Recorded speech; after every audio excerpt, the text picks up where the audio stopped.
I have to fight my Wow, own that's battles scary. sometimes. Listening to a real big loud like. This little weed's growing up so fast. Sure heard that gunshot.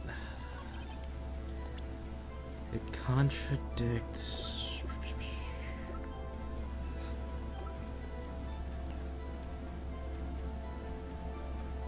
Fired 3 times.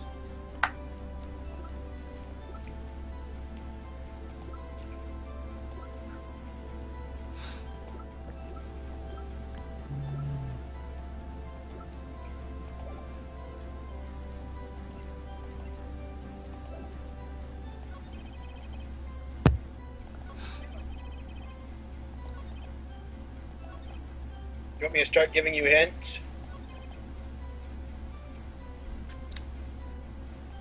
Give me a very vague hint. What exactly is the testimony telling you? That the gunshot was fired once. That he heard. What else? Are you missing something? What am I missing? Read every word very carefully. Just when she said, "Hey, it's almost Christmas," I heard the gunshot. Read every word individually. Hold on. Let me get back to it. It's almost Christmas, I heard the gunshot. Got the coffee. Oh. Okay, I got it. He heard that before the gunshot. The gunshot happened after 12. So what piece of evidence does that contradict? That contradicts the, not Roberts. That contradicts Lotta's, deposition. Let's see if you're right. Present. Objection. Larry, are you absolutely sure what you're saying is correct? Huh? What's with the face? You look scary, dude. Hey, if you're trying to scare, you better know I don't scare that easy. There's something the matter, Mr. Wright. Your Honor, did you hear what the witness just said? The DJ said, "Hey, it's almost Christmas," when he heard the gunshot. Indeed, and almost Christmas means it wasn't Christmas. Do you realize what this means? When he heard the gunshot, it was still Christmas Eve. That would seem to be the case, yes. But that contradicts the 2 testimonies we have heard so far, Your Honor. Both Ms. Hart and the old man said that it was after midnight when they heard the shots. In other words, when they heard the gunshots, it was already Christmas. This is a clear contradiction, Your Honor. Order, order. What does this mean? The 2 prior witnesses heard gunshots after midnight? However, this witness says that he heard a gunshot before midnight? Judge, the answer is simple. The current witness is plainly mistaken. Just look at him. Suspicious. What? Well, Mr. Wright, what do you think about Mr. Butt's claim he heard the gunshot before midnight? Larry's right. Nah, he's wrong. Punch you in the eye. That's what Kento says. Larry's not mistaken, Your Honor. He heard that gunshot before midnight. Intriguing. I'm assuming you have evidence for this vile claim. Show me evidence there was a gunshot before midnight. Okay, You got this, Aki. let me look through my stuff. You know what it is, Kento? I think so. Give me a second to look through the evidence. Show me evidence that the gunshot was before midnight. Okay.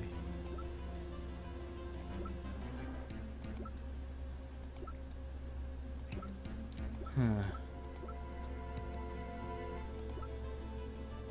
I'm not entirely for sure. I might have an idea. It's not his autopsy report because that one says on the 24th or 25th. The lake photo. No. Right? No, What about the second lake photo? because the first lake photo was at 12:15, so that would be bad. Lake photo. Where is this one at? What happened to my lake photo? There it is. Taken automatically at 12:24 at 11:50 p.m. That one. Take that! Look at this photograph. This was taken by our witness yesterday, Miss Lotta Hart, with her automatic camera. The timestamp on the photo reads December 24th, 11:50 p.m. Oh yeah? But there's nothing on the lake in this picture. Your Honor, the real issue here is not why nothing is shown in this photograph. It is why this photograph exists at all. What do you mean? Your Honor, this photograph was taken by an automatic camera. That camera was set to go off in response to loud noises. Aha! Correct. There was a loud noise on the lake at 11:50 p.m. That is why this photograph was taken. In other words, when Larry heard that gunshot, it was most definitely Christmas Eve. Indeed, it would seem that is the case. Then, where does that leave us? Ms. Hart testified that she heard the gunshots after midnight. Are you claiming she was mistaken? Not at all, Your Honor. It is a fact that the camera also triggered at 15 minutes after midnight. Your Honor, that night there were 2 sets of gunshots within a 25-minute pause between them. Why would this be? Don't be fooled, Judge. The camera was set to respond to loud noises. Yes.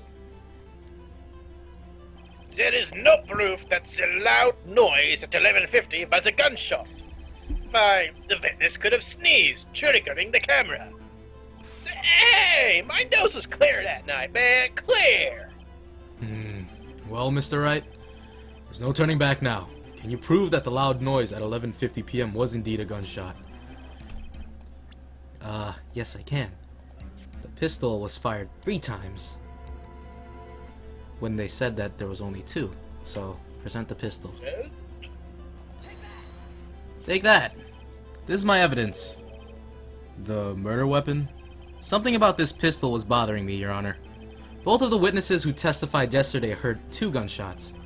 However, the murder weapon was fired 3 times. When, then, was the last shot fired? Only now have I realized the truth. That 3rd shot was a shot Larry heard just before midnight. Order, order. That would make sense of the evidence we've seen so far. However, this leaves me wondering exactly what did happen that night on the lake. Exactly. If this is true, there were 2 sets of gunshots, separated by 25 minutes. One at 11:50, another at 15 minutes after midnight. Why, I ask you, why? Uh-oh, I better think of something quick. Dots. Wait a second. Gunshots separated by 25 minutes? Ah! What's wrong, Nick? I have it! I have it! Huh? Remember the case with the steel samurai? Huh? Yeah, of course I remember. The murderer in this case had the same idea as the murderer in that case.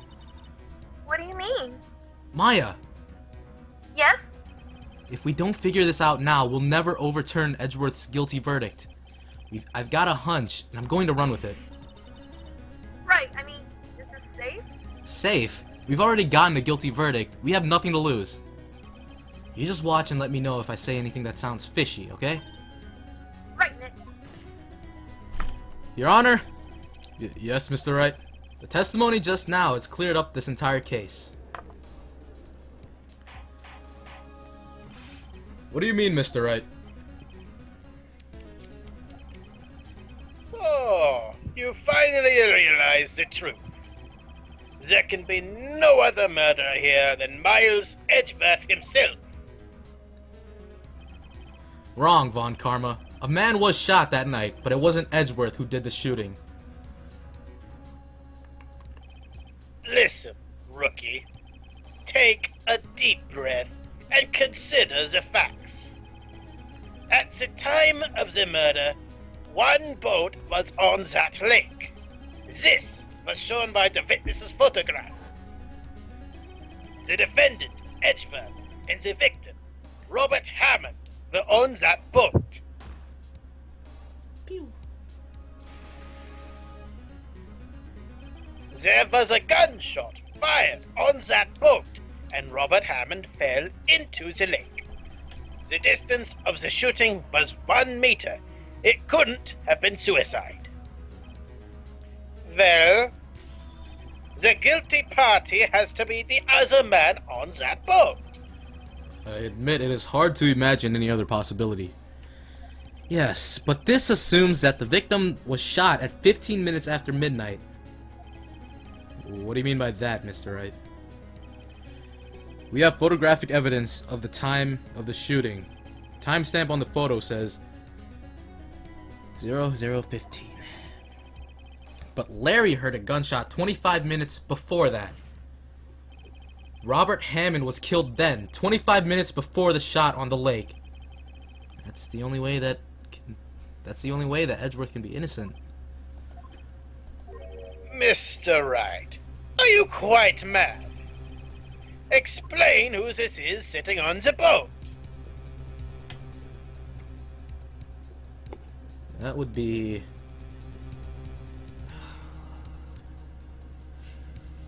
Camp... Edgeworth and the murderer? Are you selecting it? I'm asking. I'm not telling. Okay. I'm gonna go with Edgeworth and the murderer. Okay. Of course, it was Edgeworth and the murderer. After the murderer killed Robert Hammond at 11:50, he assumed the guise of Mr. Hammond and met Edgeworth. What? Are you serious? Yes, Edgeworth won't tell us why he went to the lake that night. However, I have a hunch. That night, Robert Hammond called Edgeworth to the lake. Now, Edgeworth didn't know Robert Hammond's face that well. That's why he didn't suspect anything when the murder took Robert Hammond's place. I'm not sure what to make of all this. Ludicrous! Mr. Wright, tell us the name of the murderer then. The murderer's name. Right, it's...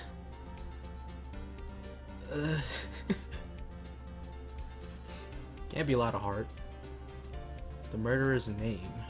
It's not Miles Edgeworth. We don't know who it is. I don't know. Oh no! I don't know, man.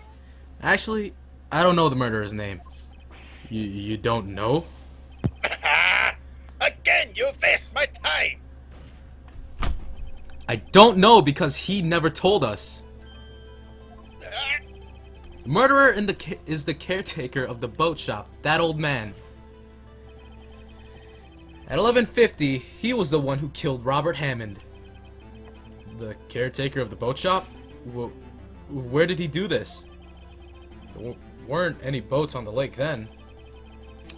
Why would he have to go all the way out on the lake just to shoot someone? May I suggest... Huh? Not very ergonomically efficient. May I suggest that the real scene of the crime was not in a boat? What? Well then, where did the murder take place? Show the judge where the murder really took place.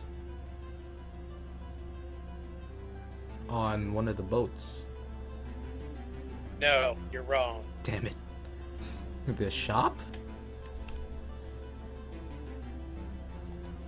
I'm gonna click on the shop, guys. Present. Take that! Here, of course, the boat shop where he lives. That way he could meet with the victim without anyone seeing. Do you have proof that the boat shop was the scene of the crime? Recall Larry's testimony, if you will.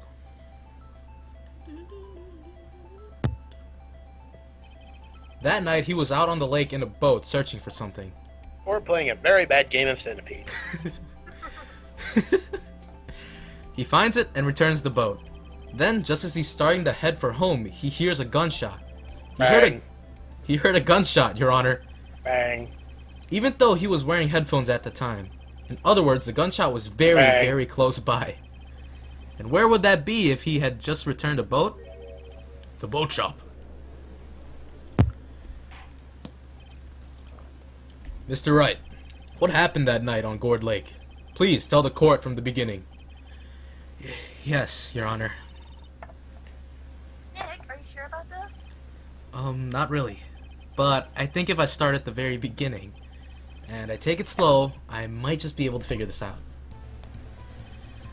Oh god. That night, the caretaker of the boat shop called Robert Hammond to his shop.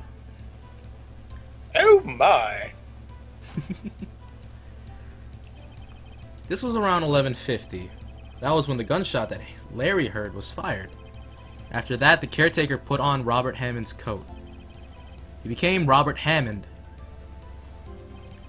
Then he got in the boat with Edgeworth and went out into the middle of the lake. Then who fired the pistol on the boat, Mr. Wright? Miles Edgeworth? No, you're wrong. Boat shop caretaker. Of course, it was the murderer who shot the pistol. He shot twice. Where would you be without me? Probably in a dark, dark place. He missed Edgeworth on purpose. Wait a minute. Yes? Why would he shoot twice if he didn't mean to hit anyone? Details. Know this, Mr. Wright. The moment you run out of explanations is the moment you lose.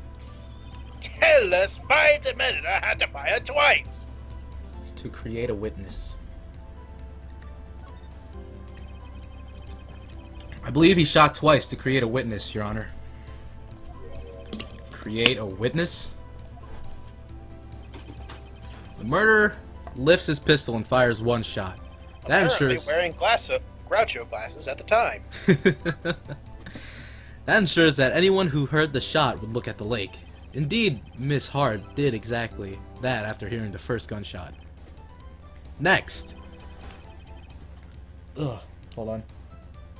Too much water. Got 2 more hours of this, man. I drank too much water too soon. The murderer waits a bit and he fires again. Then... the murderer jumps from the boat himself, leaving the pistol in the boat behind him. I see. To someone looking from the edge of the lake, it would appear that one of the men on the boat had shot the other. The murderer didn't know about the automatic camera, of course. That's why he shot twice to draw attention to the boat. Once you realize that, everything else falls into place. The boat shop caretaker swam back to his shop. Then he put Mr. Hammond's wet coat back on the body, and threw the body into the lake. That is what happened, Your Honor. These are the events that transpired that night on Gourd Lake. Here's what happened.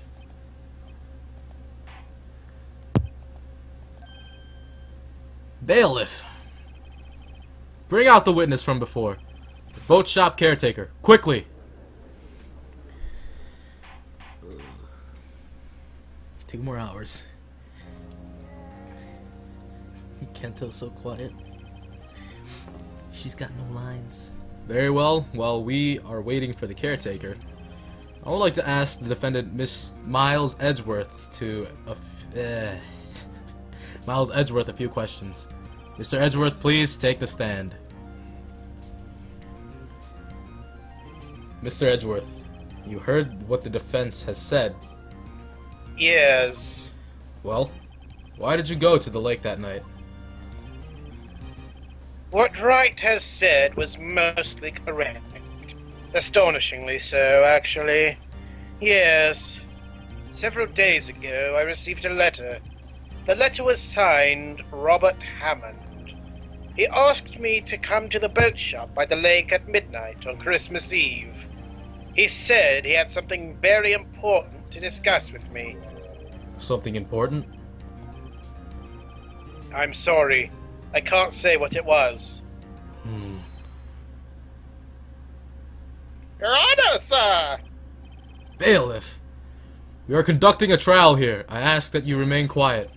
The witness has disappeared! He isn't at the bow shop either! What?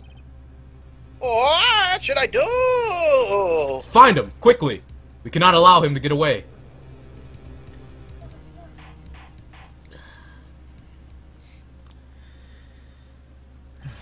Mr. Von Karma, your witness has disappeared.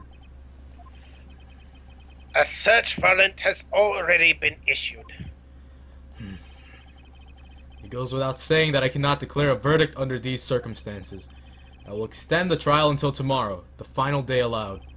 I request that the police department utilize all its forces to find that witness. Am I understood? One more thing. Just who is that boat shop caretaker? I think his identity has become very important to this trial. I want him, and I want to know who he is.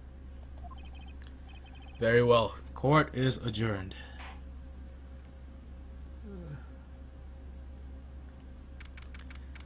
December 27th, 1:22 p.m. District Court, Defendant Lobby Number 2.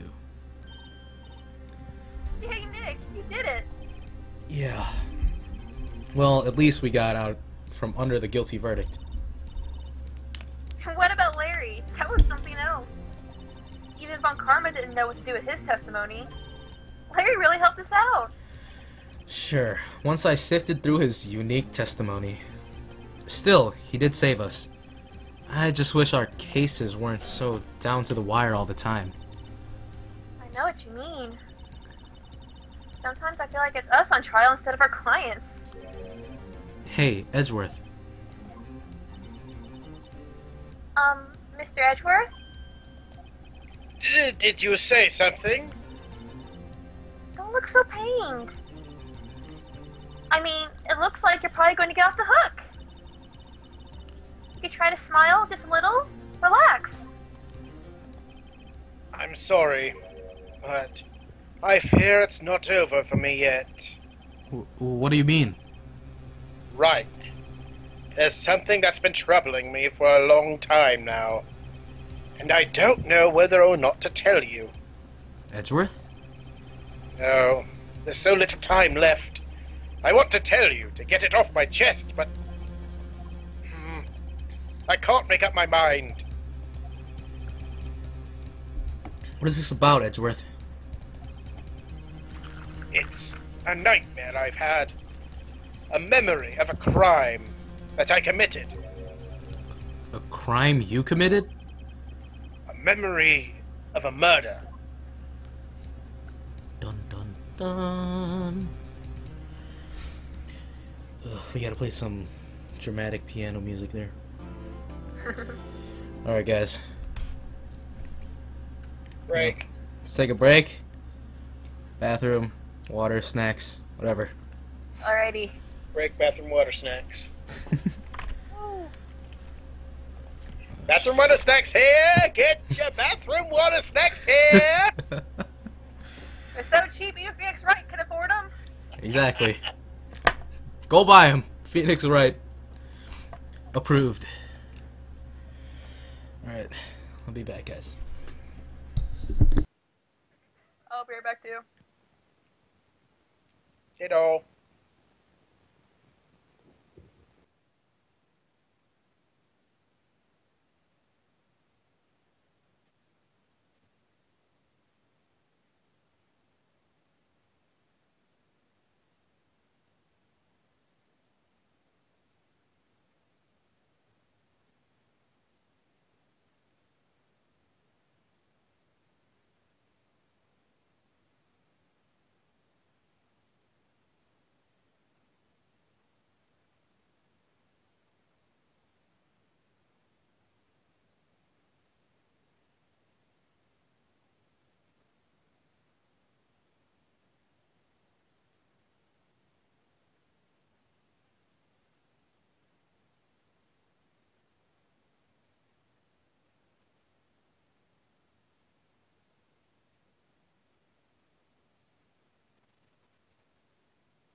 Well, Oh. Oh boy. Yeah. that was a bit of a strain there. Yeah.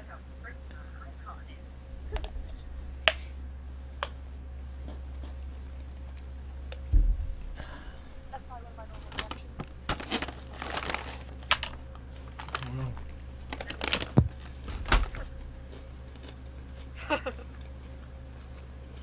You really want to kill Von Karma, don't you, Sakura? It's nice to be loved. Or the closest thing to it, it's nice to be hated. Yeah, it is Hey, true. we enjoy your company. You're amazing. We just don't like Von Karma. I like Von Karma. I like Von Karma too. I'm just coming up with bad nicknames. I like him a lot better than that spiky-haired lawyer guy. Yeah, that's true. I know, right? That guy is such a broke. That guy is so broke.